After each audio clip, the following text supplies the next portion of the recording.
Hey friends, welcome to the Swing My Heart podcast with your host, Nicole and Hannah. Come join us for some hopeful conversations about heartfelt entertainment that makes your heart swing.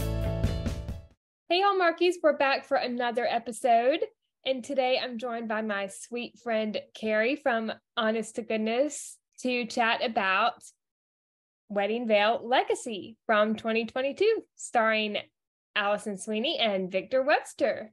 I loved this movie. It was a really good movie, yeah. Which of the three original Wedding Veil movies is your favorite? To me, it's kind of a tie between this one and the first one, and it depends on what mood I'm in as to which one wins out. Right now, I would say this one. The other day, I would have said the first one. So, that's a hard one. But I'm a big Kevin McGarry fan, so I gotta say Wedding Veil won. That's how I was feeling, but then I love the banter in this, like the chemistry between Allison and Victor is so good. And I love Stanley in this one. I always love a good side character and a side character that actually has a part and isn't just there, you know? Yeah. So I don't know. Yeah. He was a great side character. Mm-hmm. Just to start off the movie, we know that Avery and Emma have both found true love with the veil, and now it is Tracy's turn to have the veil. Mm-hmm. The one who doesn't believe in it finally gets it. That's it. Yeah. She's stuck. There's no escape. Yeah. The three friends, they go on an antiquing trip in Maine, which I loved. That looked like a really fun trip from what we saw. Mm-hmm. Heck, anything with antiquing sounds fun to me. Yeah, and I've never been to Maine, but I've heard it's a beautiful state. Oh, yeah. I've never been to Maine either, but, I mean, you've got to think that's going to be some fresh seafood right there. Yeah. So it's got to be good. Yeah. And we all know Tracy loves to eat. Yes. Tracy confides in them that her boyfriend Finn has an audition for the Los Angeles Symphony and that he hopes she'll move with him. Avery calls Tracy a quintessential New Yorker. What do you think about that? Do you agree with her? Oh, 100%. Yeah. Tracy is a quintessential New Yorker. When Teresa and I were discussing this movie the other day, she said that she grew up, like her parents are from New York, and for a time she grew up in New York. Yeah. And she was like, yeah, I can attest to the fact that Tracy is definitely a quintessential New Yorker. So yeah. I love this line from Stanley when he says, so you'll be brown bagging all week. Yeah, when she comes into their little shared office there, and he like invites her to go to lunch or something, and she was like, well, I would, but oh no, it's the sapphire earrings. It's the sapphire earrings that she's admiring. And he's like, well, they're not going to be that expensive. And she's like, thanks, but I just spent the weekend antiquing with Avery and Emma. And he's like, oh, so you'll be brown bagging all week. Yeah, that was hilarious. I love their relationship. Is so cute. Yeah, it is. Ben and Tracy discuss his upcoming audition and the fact that she loves New York winters and he wants the LA sunshine. I've never been to New York in the winter months, but I have been in March and it is still freezing cold. One thing that I don't know, I mean, I had only seen these movies like probably one other time. I don't think I had, like I had watched the original again, but I had not watched the second and third one until, we were getting ready to cover these. And I'm not sure that I noticed this before. If I did, it did not click with me. But the guy that plays Finn played Allison Sweeney's brother-in-law in the Murder, She Baked series. That's hilarious. That did not click with me until Teresa and I were discussing it, and both of us were just like, how did we not see that? Wow. That's crazy, but I love it too. Yeah. I love how we see multiple actors in multiple movies. Mm-hmm. It's Yeah. pretty cool. Ben gets the job, and he and Tracy decide that they want different things, so they break up. Do you think that this was the right decision for them to break up or not? I think so. But one thing I loved about this movie was the level of maturity Yeah. in it, because their breakup was not a, oh, you're terrible, I don't care anything about you, type breakup. Yeah. Ben was a good guy, Yeah.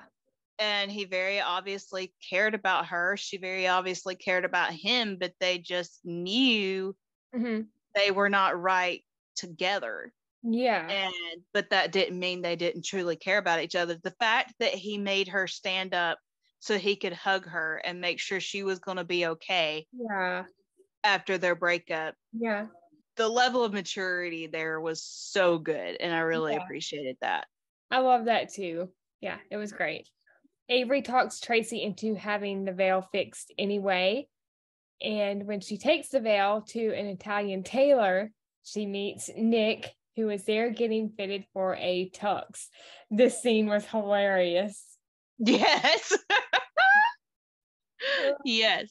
So good. So good. Nick says, I'm the best man.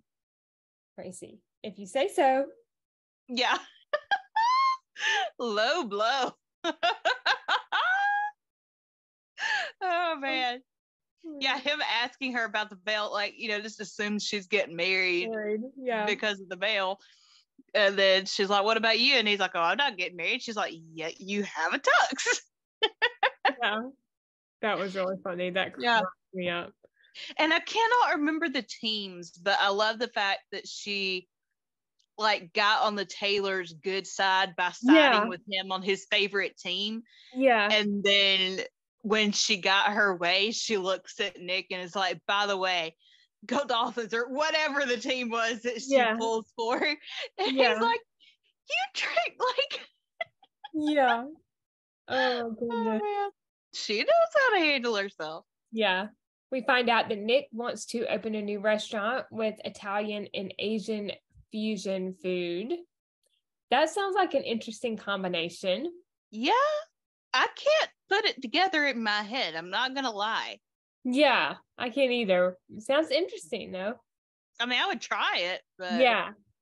Tracy has a visit with her mom at the art gallery. They discuss Finn and her parents' divorce and finding her bearings.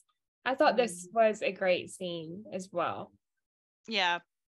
A little bit later on, their caterer for a party bows out, and Stanley takes Tracy to an Italian restaurant, and it turns out that it is Nick's family's restaurant, Donana's. Yes. Her kicking Stanley under the table. Like, why? Oh my goodness. That was so funny. They were such work spouses. It was hilarious. Yeah. And the fact Stanley leaves Tracy to meet with Nick alone. Face palm. Amazing. Right there.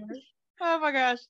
I love that, she's kind of slowly coming to realize Nick isn't so bad, whatever. Yeah. So they're talking, and while they're talking, she is trying to, well, we'll find out in a second what she's trying to do.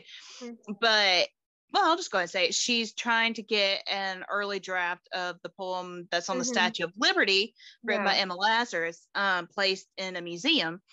Yeah. And so she is trying to get kind of an investor, because she has a museum that wants it, but they can only afford half of the purchase price.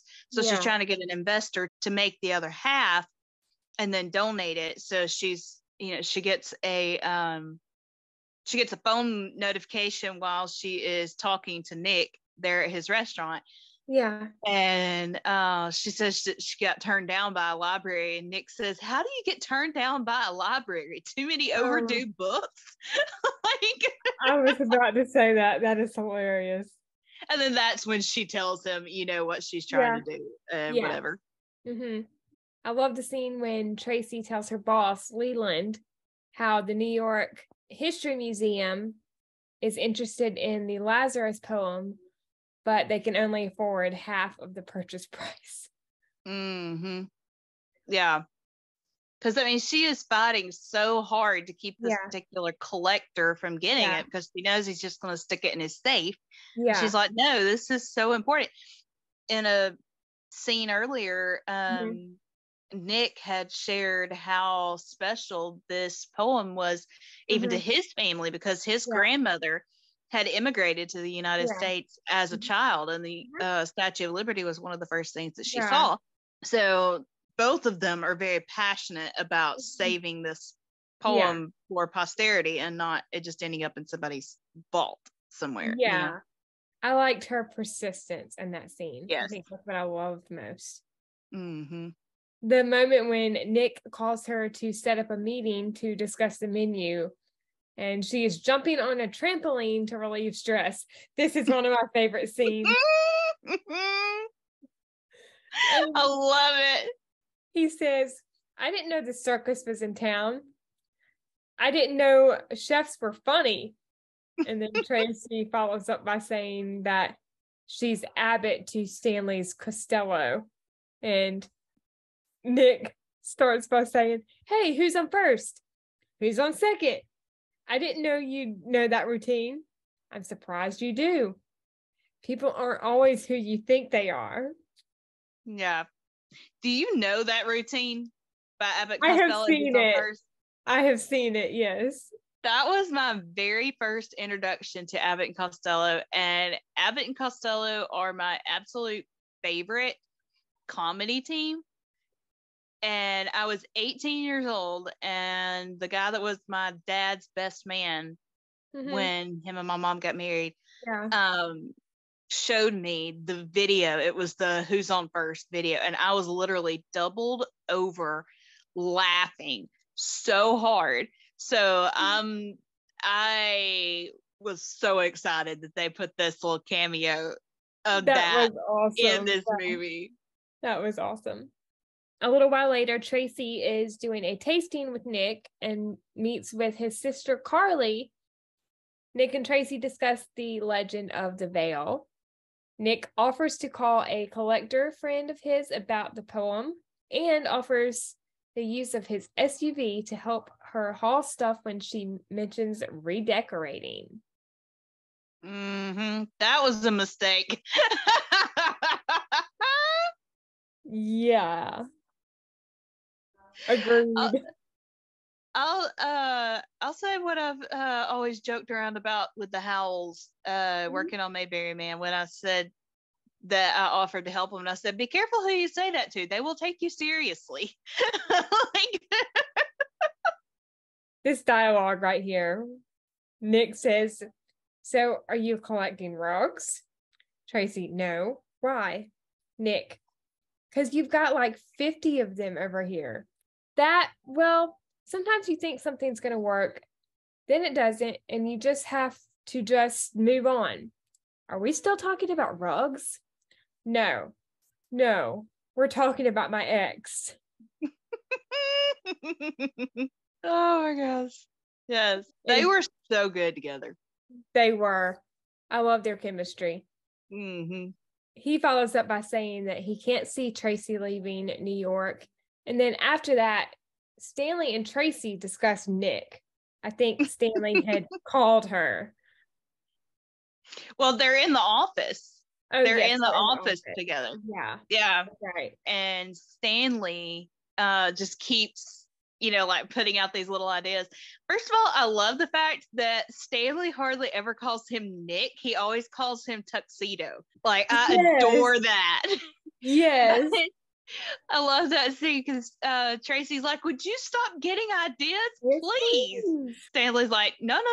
I mean, I can't help it. It's in my DNA. I'll try not to have any ideas. And then he turns back to his computer. He's like, oh, look, me not having any ideas about you in tuxedo, walking down a beach. Tracy's like, I need my own office. Oh, my goodness. That was hilarious. Yes. Emma calls to check on Tracy. Tracy hurries to get off the call to go meet Nick.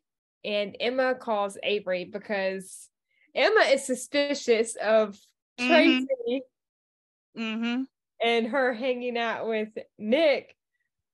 So, of course, Mm-hmm. she gives Avery the info. Yeah, the update. Yeah. Yeah. I love how Emma says, I just got off the phone with Tracy. How is she doing? She's redecorating. Oh no. Do you remember her last breakup? Yeah, I love that that's Avery's immediate response. Oh no. Like, Yeah. do you remember her last breakup? Like, come on. Yeah. Oh my God. Intervention. Yeah. Emma follows up by saying, I know. I even saw paint cans in her living room. I just hope we can get there before she paints her walls a color she'll regret. Avery, what's your schedule like this week? Mm-hmm. I do love how they're looking out for Tracy. It's really sweet. Mm-hmm. See, I wish it was that easy for like me and you and Morgan to jump to each other's houses when we Yeah. need each other like this. It would be really handy. Yeah, it would. And a lot of fun if we could Oh yeah. all be together in the same room, Mm-hmm. just hanging out, having a good time. I'm not sure the world is ready for all of us in a room together. After we see the phone conversation with Emma and Avery, we see Nick pick up Tracy and they go to meet his friend Bruce to ask him to pay half of the purchase cost for the poem for the museum. And Bruce comments that they are good together. Mm-hmm. Didn't get any money out of him, but they got a compliment. Take what you can get. Yeah. Compliments are always nice. I love Tracy's line when she says, you know, my best friend Avery always says that everything happens for a reason. I don't know. Maybe I'm starting to believe her. I love that from Tracy because she's always been the cynic. Yes. I feel like we saw her grow during this movie, and I really liked that. Yeah. Oh my gosh. When they're trying to pick out the dresses for the gala event. Yeah. And Tracy is like, cannot make up her mind. Yeah. That was hilarious. Oh my gosh. Her mom is like, who did you meet? Yeah. This is another favorite scene when Avery and Emma come to town and Tracy takes them to Nick's restaurant. And of course, Avery and Emma see that the veil is working its magic. Mm-hmm. And Emma tries to order dessert for them and accidentally orders a birthday cake for Tracy. I guess my Italian is not as good as I thought it was. Oh my gosh. Okay, I will say that was one spot in that movie that did not really make sense is Emma says that they're not really speaking Italian at home because Paolo is working on his English. He was already speaking English when she met him in Italy. Yeah.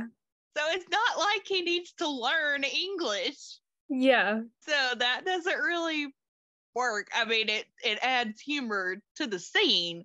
Yeah. But still. Yes.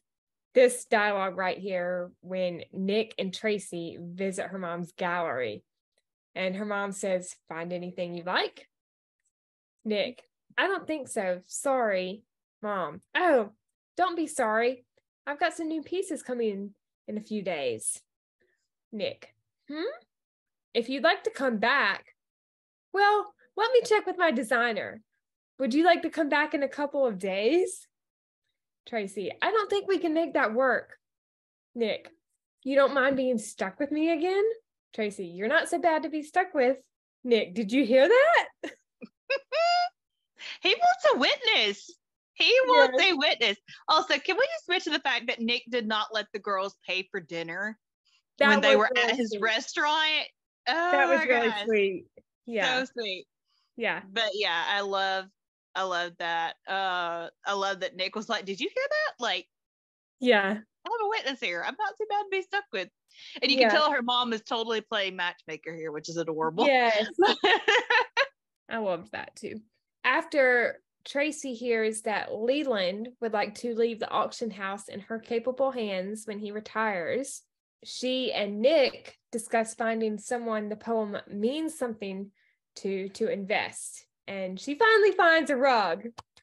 Yay!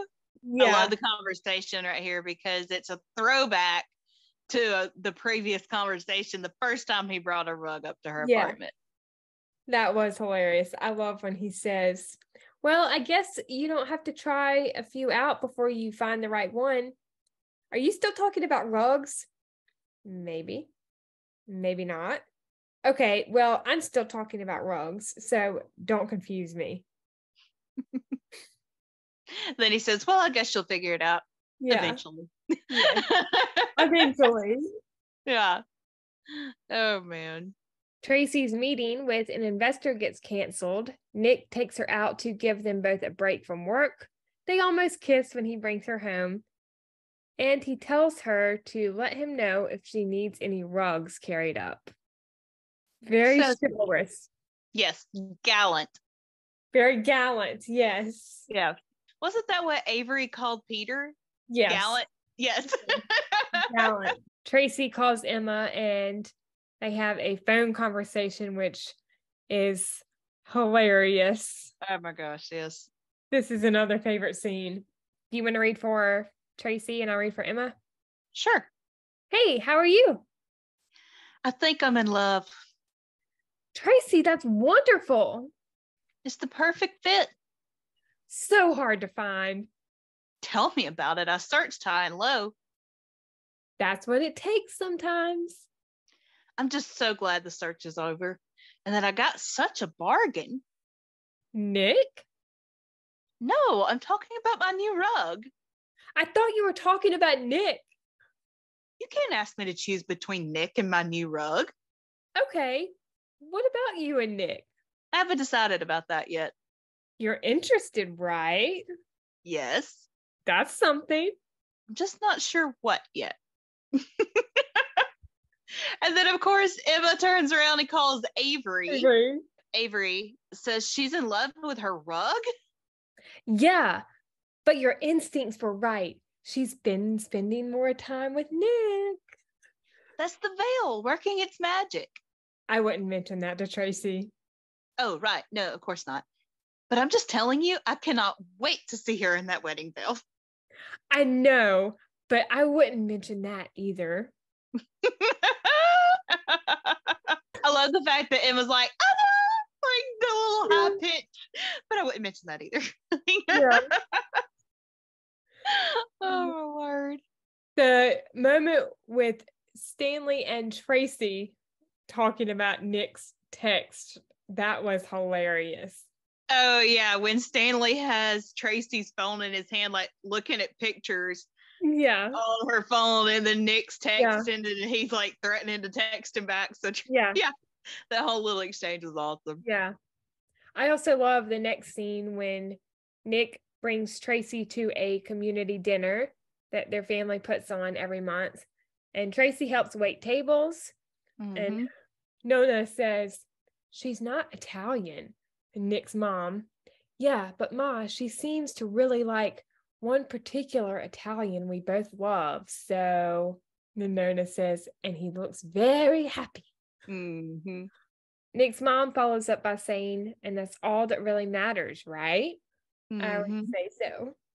Tracy ambushing the investor.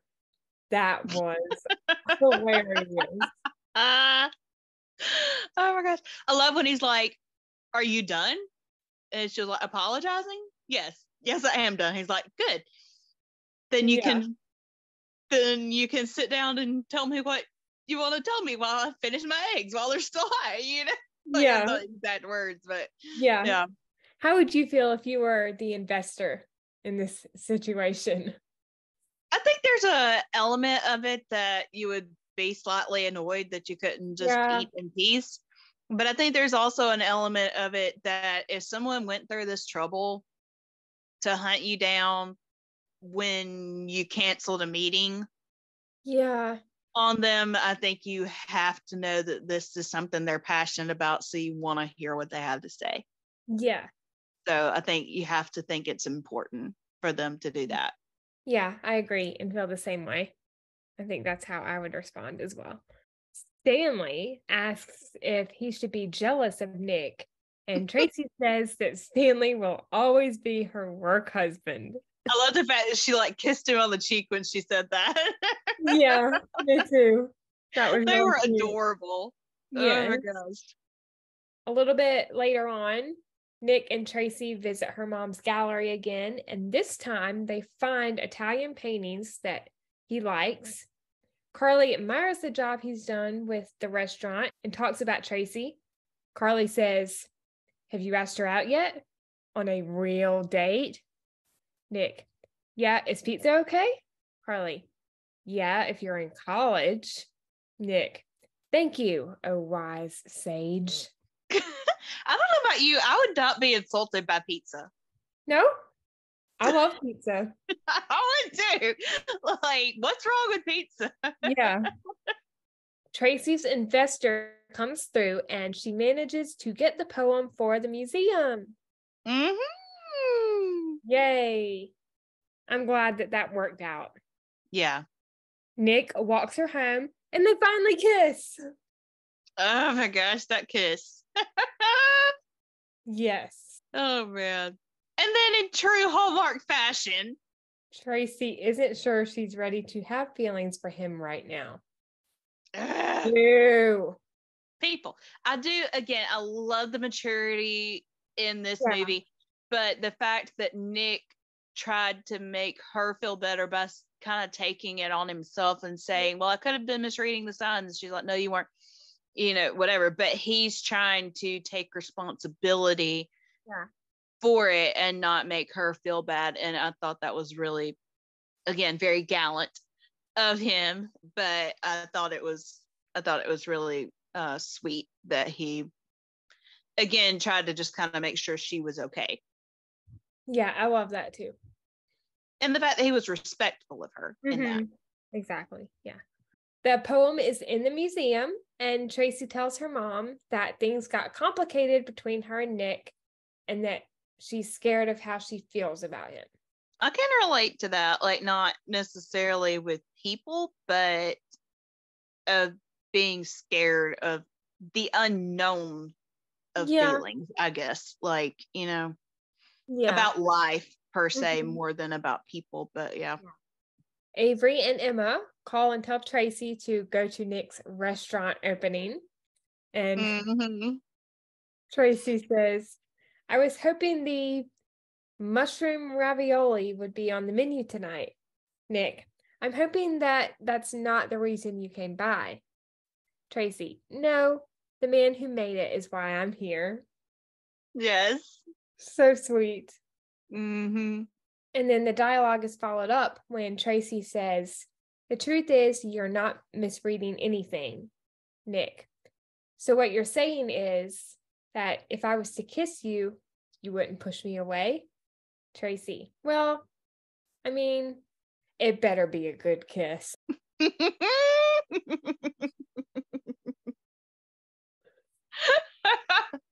The Nick's like, well, what constitutes a good kiss? And then she just flat out kisses him. Yeah. Nick said, "That was a great kiss." And then we had the wedding. Yay! That was a beautiful wedding. And I loved Tracy's dress. Yeah, it was beautiful. Yeah. Beautiful. And then we finally get to hear some history about the veil. Yes, which I loved. Emma tracked down how to get the veil to America. A lady bought it and some jewelry in New York in 1948 from what turns out to be Nick's great-grandmother. This makes Emma and Tracy cousins by marriage, which Avery is jealous of, but they insist they're all still sisters. This is another top favorite scene. Yes, I love it. So cute. Yeah. Tracy says, "Well, if you're going to make me admit it, I am very glad that we bought the veil." Emma, "Because you finally believe in the legend?" Tracy, "No, because it matches my dress." Avery, You're impossible. Oh my gosh. Hilarious. Nick gives Tracy a set of sapphire earrings that she had admired in the auction house as a wedding gift, which I thought was so sweet. Yes. And I didn't think to put it in my notes, but we find out Tracy kept thinking she recognized these earrings from somewhere, and they were from the portrait, Amici's portrait. That's right. Yeah. Yeah. I remember that. Yeah. Mm-hmm. That was awesome. They give the veil to Nick's grandmother to keep it in the family. The girls decide to go back to San Francisco for their next trip. And Emma says, full circle, it's perfect. Avery, I love that. We can see what other treasures we can find. Emma, we don't need any more treasures. Avery, you know what? You're right. We have each other. And then the toast when Tracy says to us. Mm-hmm. And I have to mention the Kevin McGarry cameo. Yes. As Peter. I love the fact that Peter welcomes Nick to the Wedding Veil Club. Yes. And Nick's like, you don't really believe in that, do you? You know, like he's just as cynical about it as Tracy is what's hilarious. Yeah. That is hilarious. But what a great way to end a beautiful movie. Yes, absolutely. I think I would give this 4 out of 5 stars. I think I'm going to go with 5 out of 5. Like, I really, really love this one. I thought it had a lot of great romantic moments, a lot of great comedic moments. Mm-hmm. Yeah. Just all around a great story. Absolutely. Well, this was so much fun. Thank you, Kerri, for joining. Absolutely. Thank you for having me. Of course. We always love having you on the podcast to talk about our favorite movies, whether it's on Hallmark, Great American Family, Up TV, etc., etc. Yes, and it's always fun to be on. Yes. All right, Hallmarkies. I think that wraps up our recap of the Wedding Veil Legacy. Thank you so much for listening. We hope you enjoyed and have a great day or night wherever you are in the world. And we will see you next time. We love y'all. Bye.